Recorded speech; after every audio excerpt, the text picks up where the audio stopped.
습니다. 저희에게 부모를 주셨고 그 부모에 대한 깊은 사랑이 있는 만큼 그 부모를 주신 하나님께 더욱 깊이 감사를 드립니다. 은혜를 소중히 가슴에 새기고 하나님의 뜻 안에서 부모에 대한 바른 효도와 또 바른 믿음의 정신, 또 저희가 마땅히 부모로서 자녀에 대한 합당한 교훈을 가지고 저희의 가정을 든든히 세워가게 하시옵소서. 이제 주의 말씀을 들을 때 또 읽을 때 성령께서 저희와 함께 하시고 전하는 종에게 새 힘을 공급하여 주시옵소서. 듣는 모든 성도들 가운데 주의 성령께서 환한 빛으로 길을 내어 주시기를 원하옵고 예수님 이름으로 간절히 기도드리옵나이다. 아멘. 오늘 우리에게 주신 말씀 에베소서 6장 말씀입니다. 신약성경 316쪽 에베소서 6장 1절에서 4절까지의 말씀 우리가 함께 읽겠습니다. 자녀들아, 주 안에서 너희 부모에게 순종하라. 이것이 옳으니라. 내 아버지와 어머니를 공경하라. 이것은 약속이 있는 첫 계명이니 이로써 내가 잘 되고 땅에서 장수하리라. 또 아비들아, 너희 자녀를 노엽게 하지 말고 오직 주의 교훈과 훈계로 양육하라. 아멘. 인사하겠습니다. 주님 앞에 설 때까지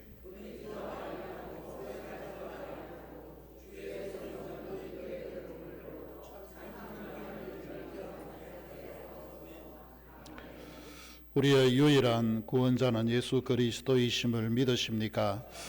오늘 우리가 죽어도 하나님의 나라에 가게 될 것을 확신하십니까? 믿음의 고백대로 우리 안에 이루어지기를 축복합니다. 오늘 식사를 하시고 집에 가지 말고 오후 예배 꼭 좀 참석을 하십시오. 왜냐하면 제가 아주 신비한 꿈을 꾸어서 여러분들과 이 꿈을 좀 나누어야 되겠습니다. 제가 이 꿈에 대해서는 그렇게 썩 절대적으로 의지한다 그런 건 아닌데 가끔씩은 꼭 계시로 내려주시는 그 같은 감동을 받을 때가 있습니다.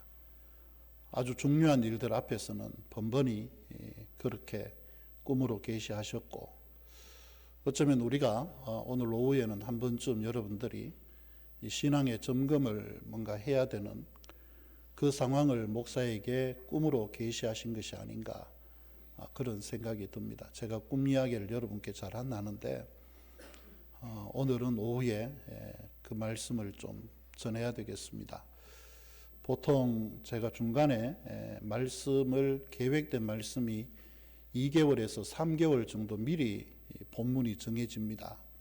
그 주간에 본문이 정해지고 그렇게 하는데 중간에 뭔가 바꾸는 건 저한테는 굉장히 쉽지가 않은 일이에요. 여러분 알다시피 제가 원칙주의자입니다.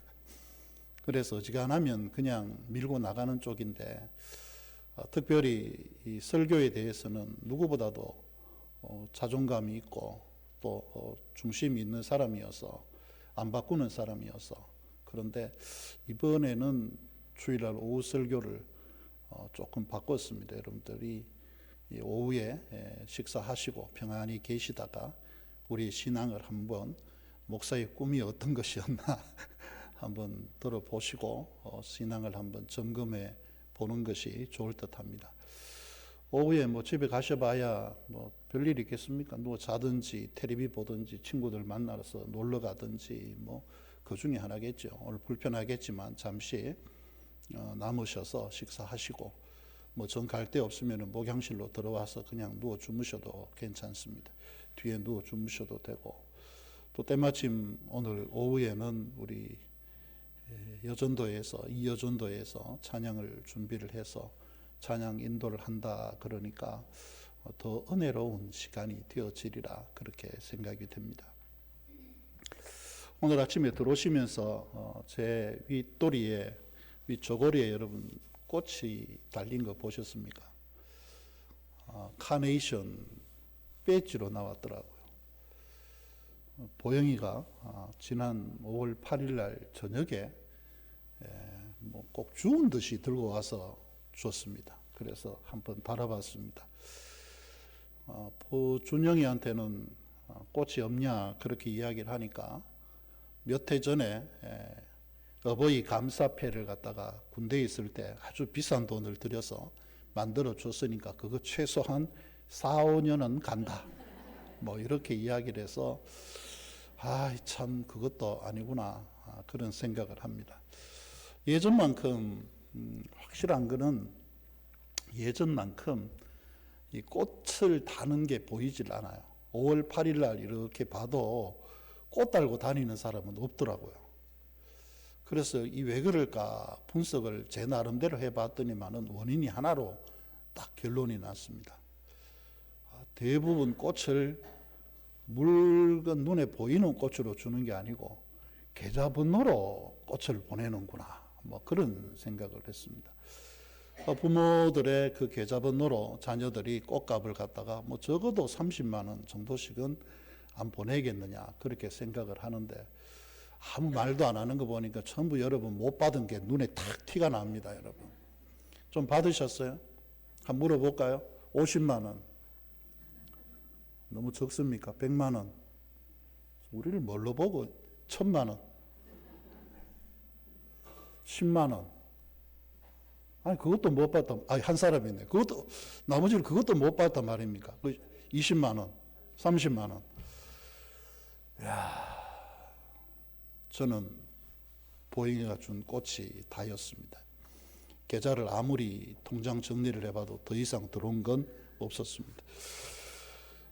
그래도 1년에 한두 번쯤은 두 번도 아니고 한 번쯤은 달아봐도 괜찮지 않을까요? 부모니까 그죠? 자녀가 있으니까. 근데 어른들이 이제 너무 많아지다 보니까 꽃을 달기도 또 쉽지도 않고 부모가 있으면 더더욱 이제 제가 꽃을 달기는 참 난감한 그런 상황이 되기도 하죠. 제가 어버이날 되면은 꼭 불만이 있습니다. 그 불만 가운데 대표적인 게 왜 어버이날이 공휴일이 아닌가? 여기에 대해서는 제가 아주 어려서부터 심각하게 고민하고 불만을 가져왔던 사항입니다. 그래서 많은 사람들에게 이야기를 해보니까 대부분의 젊은 세대들은 어버이날이 공휴일이 아닌 것이 천만 감사하다. 뭐 그렇게 이야기를 하더라고요. 왜 그러냐 물어봤더니 어버이날 공휴일이면 전부 부모들한테 가야 되는데 시어머니, 시아버지가 싫어가지고 시금치도 안 먹는데 요즘은 예물로 시계도 안 한다는데 그런데 시어른들한테 가야 되는 건 이거 보통 문제가 아니다. 그래서 어버이날 공휴일이 아닌 것이 천만 감사하다. 이런 이야기들이 있습니다. 진짜 그렇습니까? 어린이날은 그러면 뭘 하는 거예요? 내 새끼는 데리고 놀러는 갈 수 있는데 우리 부모는 내팽개쳐도 되는 건지 살짝 이런 게 조금 아쉬움이 드는 부분들이 있습니다. 요즘은 가정이라는 걸 갖다가 의미를 새롭게 부여해야 되지 않을까요? 가정이라는 것은 저희들이 어릴 때만 해도 가정이라는 것은 할아버지, 조부모죠. 조부모, 부모, 그리고 나. 좀 더 확대를 하면은 가정 안에는 가족으로서의 개념으로 삼촌도 있고 고모도 있고 시집 안 간 고모, 시집 장가 안 간 삼촌 이렇게 포함해서 가족 그리고 이게 이제 가정이라는 하나의 틀로 형성이 되어야 되는데 요즘은 그게 아닌 것 같아요. 가정이라는 게 정의를 새롭게 내려야 되지 않나. 왜냐하면 1인 가정이 워낙 많아지기 때문에 그렇습니다. 이러다가 보니까 예전에 대가족으로서의 가정의 틀 안에서 대물림하는 것들이 있잖아요. 삶의 양식을 대물림하고 어른들에게 예의를 대물림에서 받게 되어지고, 그것뿐만이 아니라 신앙이라는 것도 어른들을 통해 가지고 대물림으로 내려가게 됩니다. 할아버지의 신앙이 아버지에게로, 아버지의 신앙이 나에게로, 또 내 신앙이 내 자녀들에게로. 이게 지극히 정상적인 일이에요. 그런데 이제는 1인 가정이 되다 보니까 이게 단절이 된 겁니다. 신앙의 대물림이 단절이 되어졌죠. 그리고 가족들이, 자녀들이 어려서부터 할아버지를 통해서 배우는 예라는 게 있습니다. 저는 미안하지만 예를 굉장히 찾는 사람입니다. 저도 예의가 별로 없는 게 다른 사람들한테 예의를 많이 찾는 쪽입니다. 근데 예의를 좀 우리가 차려야 돼요. 예라는 것은 다른 것 아닙니다. 다른 사람이 불편하지 않도록 행동하는, 배려하는 마음이 예의의 출발입니다. 그러니까 함부로 행동하지 않는 거죠. 식당에서 말이에요. 밥을 먹고 있습니다. 다른 사람하고 같이 밥을 먹는데 그 밥을 갖다가 내가 다 먹었어요. 내가 다 먹고 난 뒤에, 근데 이 뜨거운 거 먹고 나면 코가 간질간질 하잖아요. 그러면 다른 사람이 밥을 먹든지 말든지 휴지를 뽑아가지고 코를 팽 풀어버려요. 이게 예입니까? 아닙니까? 무례한 거죠. 그런데 우린 그렇게 해요, 실제로. 다른 사람이 밥을 먹든지 말든지 관계없이 컵에 물을 따라 마시고는 입을 갖다가 물 양치를 한다고 이다른 사람이 먹는 데서 도로록 하고 자기 먹던 컵에다가 탁 뱉어가지고 나눴습니다. 다른 사람이 먹든 말든 관계없어요. 이건 무례라고 하는 거예요. 이런 건 우리 고쳐야 되거든요. 그런데 이것이, 이런 문화가 할아버지로부터 시작해서 자연스럽게 흘러내려와야 정상적인 거예요. 근데 이걸 가르쳐주는 어른들의 세대가 단절이 되다 보니까, 세대별로 단절이 되다 보니까 그걸 못 배우는 겁니다. 그래서 젊은 세대가 밖에 나가서 다른 사람과의 대인적인 관계에서 예를 갖추는 건 정말 무지 어려운 일이고, 그것뿐만 아니라 우리가 인간관계 자체도 사실은 굉장히 많은 단절들을 가지고 있습니다. 그런데 현대화를 통해서 아무리 새로운 형태의 가정이 좋다, 간소하고 조촐하고 허례의식이 없고 이런 좋은 면들이 있다라고 이야기를 해도, 적어도 가정을 통해서 하나님의 뜻이 이루어지는 공간으로 만들어 가야 한다는 그리스도인들의 사명만큼은 절대로 변하지 않는 일들입니다. 가정이 건강해야 뭐가 건강할까요? 교회가 건강해집니다. 교회가 건강해야 우리 사회와 국가가 건강해지는 겁니다. 앞으로 더 많은 세대를 살아야 될 저희들부터 시작해서 저희 아래로 내려가는 모든 젊은 세대가 반드시 오늘 이 말씀을 새겨 들을 수 있어야 됩니다. 오늘 우리에게 주신 이 에베소서의 말씀 아마 수백 번 여러분 들으셨을 수 있습니다. 어려서부터 교회를 다니셨다면 주일학교에서도 이 말씀을 들었을 것이고, 오늘 우리 교회학교에서도 이 말씀을 들었을 겁니다. 이 말씀을 듣고 올라오는 이 세대, 모든 사람들에게 주어지는 공통된 의미로서의 말씀인데, 이건 단순히 자녀에게만 일방적으로 부모에게 효도해야 된다, 아니면 부모에게 당연히 너희들이 낳았으니까 교육해야 된다, 이런 것 아닙니다. 하나님께서 주시는 질서 안에서의 책임이 있고 의무가 있고, 그리고 그 의무를 행함으로써 얻는 하나님의 축복들이 이 말씀 속에 들어 있습니다. 이 말씀을 통해서 우리의 가정들이 어떻게 주의 교훈과 훈계로 양육되고 세워져 가는지 한번 확인해 볼 수 있는 그런 시간이 되기를 축복합니다. 먼저 첫 번째로 자녀에게 주시는 하나님의 명령과 그 명령 수행에 대한 약속의, 그 축복의 약속입니다. 자녀들에게 주시는 하나님의 명령은 두 가지입니다. 하나는 순종이고 하나는 공경이에요. 순종이라는 것을 여러분 일방적인 복종이다, 무조건 따라야 된다, 그렇게 하는 것 절대로 아닙니다. 이 원래의 동양 철학 속에 순종이라고 하는 것, 그 순종이라는 것은 부모에게 효하는 게 순종이잖아요. 효의 가장 근본이 순종이에요. 그런데 부모에게 예를 들면 동양의 그 순종과 효는 이런 겁니다. 우리 이거 받아야 돼요. 부모가 자녀에게 화가 나가지고 너 나가서 죽어, 그렇게 이야기를 했어요. 그러면 자식은 어떻게 해야 됩니까? 효도하는 자식은 마땅히 부모가 죽으라고 그랬으니까 나가서 뭐 물에 빠지든지 뭐 절벽에서 뛰내리든지 뭐 대책을 세워야 되죠. 근데 이게 아니라는 거예요. 우리가 이야기하는 전통적인 효라는 것은 부모가 그렇게 이야기할 때는 절대로 부모가 그렇게 하라고 시키는 게 아니라는 겁니다. 화가 나니까 순간적으로 감정이 욱해서 생겨난 일인데 그럼 자녀가 어떻게 해야 되느냐? 일단은 그 부모의 자리를 피하는 겁니다. 도망을 가가지고 일단은 부모의 화가 누그러질 때까지 기다릴 줄 아는 거예요. 부모가 시킨다고 다 하는 게 아니라는 겁니다. 이 정신이 부모가 돌아오고 난 뒤에 부모의 마음속에서 후회가 남지 않도록 자식이 하는 거예요. 이게 순종이에요, 여러분. 어렵죠. 쉽지 않습니다, 여러분. 무조건 따라가는 거 그거 아니에요.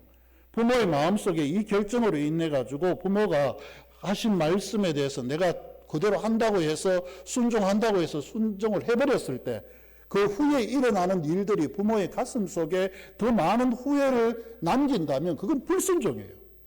순종이라는 것은 그걸 피하는 겁니다. 부모가 그렇게 했을지라도 내가 그 상황을 피해서 부모의 마음에 후회가 되지 않도록 마음을 남겨주는 것. 이게 순종이에요. 성경이 이야기하는 것들입니다. 공경이라는 것은 하나님을 섬기듯 부모를 그렇게 두려움으로 섬길 수 있어야 됩니다. 이 자녀들이, 젊은 자녀들이 그렇죠. 장가 가기 전에, 시집 가기 전에는 아빠, 엄마가 괜찮은 것 같아요. 그런데 장가 가고 시집 가가지고도 아빠, 엄마 그러고 아버지 보고 반말 퍽퍽하고 외손자가 보고 외손녀가 보는데 딸이 아버지 보고 아빠 밥 먹어. 이거 아니라는 거예요. 공경이 아니에요, 여러분. 이거 고쳐야 됩니다. 결혼을 하면은 당연히 아버지, 어머니가 되는 게 정상이에요. 그게 정상입니다. 그래야 우리 후손들이 보고 배우는 겁니다. 이 순종과 공경, 하나님을 따르듯이 부모의 뜻을 이루어가는 일이고 하나님을 두려워하듯이 부모를 섬기는 일이 공경입니다. 근데 요즘 젊은이들이 얼마나 정보가 다양한 정보가 있습니까?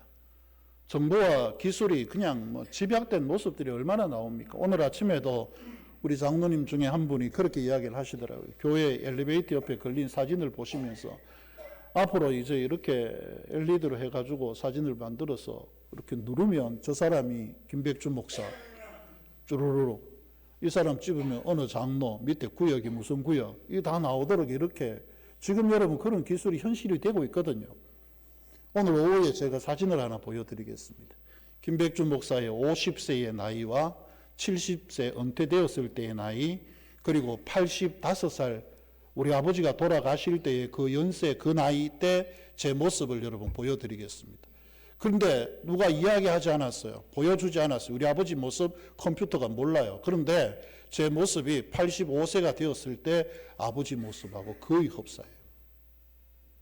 요즘 이 정도로 발달했어요.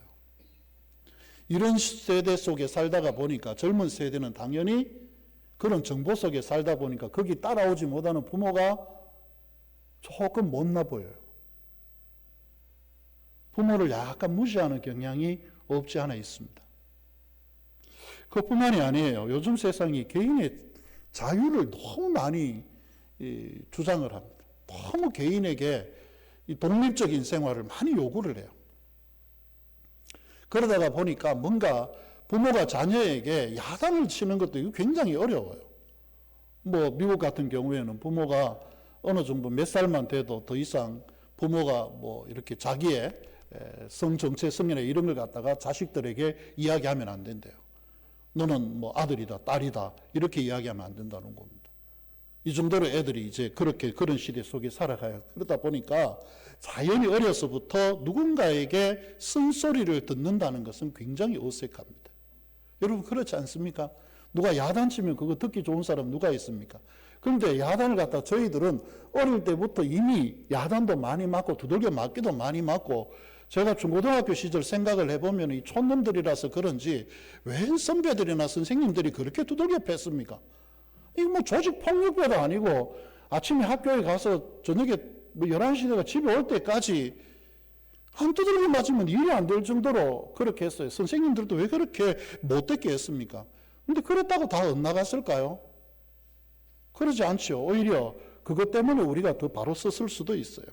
근데 이 젊은 세대는 이제 더 이상 그런 부모의 간섭이나 선생님의 간섭이나 어른들의 간섭을 들으려고 하지 않습니다. 근데 이렇게 아무리 시대가 바뀌어서 발달하고 자녀들이 독립적인 정신을 가지고 있다라고 해도, 그것이 중요하다라고 해도, 가장 인간이 살아가는 가장 기본적인 도리는 어디에서부터 생겨납니까? 가정에서부터 생겨납니다. 가정에서 제대로 된 자녀들이 밖으로 나가서 건강한 사회인이 되어지고, 그 건강한 사회인이 건강한 국가를 만들어 간다는 이야기입니다. 이 질서를 우리가 지킬 수 있어야 돼요. 자녀들에게 순종과 공경을 요구하는 것은 이 질서에 대한 순복입니다. 하나님은 어지러움의 하나님이 아니에요. 하나님은 무질서의 하나님이 아닙니다. 하나님은 질서의 하나님이세요. 마땅히 젊은 분들, 여러분의 부모를 공경하고 순종하십시오. 해야 됩니다. 부모가 없다면 부모 세대에 당연히 그렇게 하셔야 됩니다. 왜? 오늘 성경은 이야기합니다. 이것이 옳으니라. 당연한 일이라는 거예요. 순종하고 공경하는 자녀들에게 하나님은 축복도 약속하고 계십니다. 오늘 3절에 말씀합니다. 이로써 내가 잘되고 땅에서 장수하리라. 잘된다는 것은 하나님의 도우심과 형통의 은혜를 말합니다. 장수라는 것은 무조건 오래 사는 거 아니에요. 무조건 오래 사는 거 아닙니다. 하나님의 보호함 속에 평안한 삶을 내 수완이 다할 때까지 누린다는 겁니다. 이게 여러분 자녀들에게 주어지는 하나님의 축복입니다. 이 말씀이 여전히 살아있어요. 오늘도 부모를 공경하는 자녀는 인생의 여러 갈림길에서 하나님이 여러분을 도우시는 것을 경험하게 되어질 겁니다. 젊은 분들 복받고 살고 싶죠. 복받고 살고 싶으면 여러분들의 부모에게 순종하고 공경하기를 힘쓰십시오. 그러면 하나님께서 여러분들의 부모에게 하는 모습을 통해서 여러분을 형통하게 인도하여 주실 겁니다. 그것뿐만이 아니라 우리가 힘들고 지칠 때 그 하나님께서 우리에게 힘이 되어 주실 것입니다. 이 은혜가 우리 자녀들에게 있기를 축복합니다. 두 번째는 부모에게 주시는 말씀들이 있습니다. 하나님은 자녀도 중요하지만 부모도 중요하잖아요. 부모에게도 분명한 책임을, 약속을, 말씀을 하시거든요. 부모에게 대한 책임은 두 가지입니다. 하나는 노엽게 하지 말라 그럽니다. 이건 자녀 양육의 방식을 이야기를 해요. 노엽게 한다는 것은 감정적인 상처를 오랫동안 품도록 만들지 말라는 겁니다. 가장 부모가 잘할 수 있는, 흔하게 할 수 있는 실수가 뭐냐 그러면 형제나 아니면 주변 사람들과 내 아이를 비교를 하는 겁니다. 엄마 친구 아들 엄친아라고 그러죠. 엄마 친구 딸은 뭐 이렇게 했다는데 엄친딸. 근데 여러분 엄마 친구 딸이 어쨌고 엄마 친구 아들이 어쨌단 말입니까? 그 아들이 내 아들이고 그 딸이 내 딸이겠습니까? 어떤 아버지가 아이가 하도 공부를 안 하니까 그 아이에게 공부 좀 하라고 야단을 치면서 누구는 20몇 살에 이것도 하고 저것도 하고 그렇게 했다는데 너 뭐 하는 거냐 그렇게 이야기를 했어요.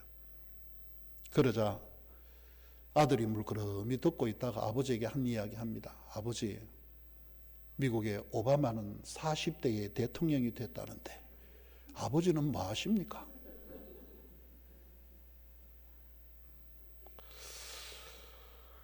비교하지 마세요. 비교하는 순간에 아이들은 굉장히 오랫동안 남아가지고 원망이 생길 수도 있어요. 또 하나의 부모에게 가장 흔한 실수가요. 여러분 자세히 부모된 분들 자세히 보세요. 내가 못했던 그 자식들한테 하라고 요구하지 마세요. 여러분 부모님들 지금 다 머리가 똑똑하잖아요. 맞죠? 자녀들에게 엄마들이 특히 말하는 거 보면은 엄마들은 전부 다 외할아버지 잘못 만나가지고 공부를 못했지 머리 자체는 굉장히 명석하다고 이야기를 합니다. 진짜입니까? 학교 생활기록부 가서 한번 뒤벼 볼까요? 몇 등이나 했는지. 아니거든요. 애들 그 머리가 어디 갑니까? 뭐 어쩔 수 없는 거예요. 그 아이는 그 아이대로 존중하면 되는 겁니다. 자식의 인생이에요. 내가 그렇게 못 살았다고, 내가 살고 싶은 인생을 너는 그렇게 살아서 나에게 만족을 줘야지, 그렇게 하지 마세요. 하나님은 그렇게 하라고 우리에게 자녀를 주신 게 절대로 아닙니다. 자녀들은 자녀들대로 꿈이 있어요. 하고 싶은 일이 있어요. 지가 제일 행복하게 생각하는 그 일을 하면서 살도록 해주면 부모가 그 길을 열어주면 되는 겁니다. 왜 우리가 이렇게 해야 될까요? 부모는 하나님의 대리자예요. 자녀가 제일 처음에 세상에 나와서 보는 하나님의 모습이 어떤 모습일까요? 부모를 통해서 우리 아이들은 하나님을 보게 됩니다. 내가 보여주는 하나님의 모습이 우리 아이들이 볼 수 있는 자녀들이 보는 하나님의 모습이에요. 사랑과 공의로 따뜻하게 품어주는 것, 비교하지 않고 내 소망이 아니라 그 아이로 하여금 한 인간으로서, 한 신앙인으로서 바르게 세워지도록 만들어주는 것, 이게 부모가 할 수 있는 일입니다. 부모가 해야 되는 일이죠. 이게 마땅히 자녀를 노엽게 하지 않는 겁니다. 자녀들의 가슴 속에 상처가 오래 남지 않도록 하십시오. 이게 중요합니다. 그리고 두 번째는 교훈과 훈계로 양육하라라고 이야기를 합니다. 부모의 사명이에요. 노엽게 하지 말라는 게 부모들이 자녀를 또 그 아래 손자, 손녀들을 양육하는 방식이라면 교훈과 훈계로 양육하라라고 하는 것은 부모가 이 땅에서 살아가면서 해야 되는 가장 궁극적인 사명입니다. 교훈이라는 것은 하나님의 말씀과 그 말씀을 통한 삶으로 교육을 하는 겁니다. 교훈이에요. 그리고 훈계라는 것은 방향을 바르게 잡아주는 겁니다. 엇길로 나가지 않도록 만들어주는 거예요. 부모의 책임은 자식이 좋은 신앙적인 가치관을 가지고 세상을 긍정적으로 바라보면서 살아가도록 만들어주는 것, 이게 부모의 역할입니다. 가장 좋은 부모의 가르침이 뭘까요? 부모가 본을 보여주는 겁니다. 부모가 본을 보여주는 거예요. 이 말을 하니까 갑자기 여러분 숙연해질 수 있습니다. 부모가 기도하는 삶, 하나님의 말씀에 바로 서서 정직한 삶, 예배를 귀히 여기는 삶, 어떤 경우에든지 하나님을 존중하는 삶, 이거 보여주는 게 교육입니다. 별거 아니에요. 제대로 신앙생활하는 거 보여주는 겁니다. 그리고 또 하나는요, 삶의 자리에서 부모가 정직해야 돼요. 부모가 정직하고 겸손하고 삶의 모습이 건강해야 됩니다. 이게 중요해요. 이런 부모를 통해서 자녀들은 바르게 세워져 나가는 겁니다. 그런데 이 교훈과 훈계의 핵심이 뭐가 있느냐? 신앙의 대물림이라는 게 있어요. 신앙의 대물림이 있습니다.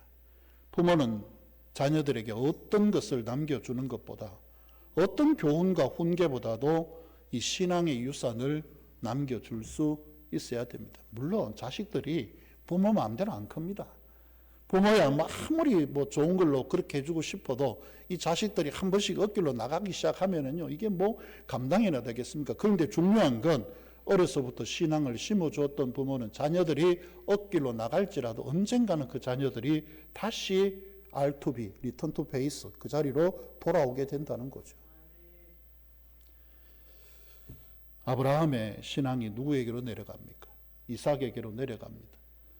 이삭의 신앙은 야곱에게로 내려갑니다. 야곱의 신앙은 다시 이스라엘의 12지파에게로 내려가지 않습니까? 이게 신앙의 대물림이에요. 신약 성경에 신앙의 대물림의 대표적인 인물이 있습니다. 디모데가 있습니다. 디모데의 신앙이 누구에게 받은 겁니까? 외할머니 로이스와 네 어머니 유니게로부터 받았다. 좋은 신앙의 터전이 부모로부터 전수가 되어졌다라고 이야기를 합니다. 우리 가정도 말씀과 기도로 자녀에게 신앙의 유산을 좀 남겨주어야 됩니다. 왜냐하면 세상은 변해도 하나님의 말씀은 변하지 않기 때문에 그렇습니다.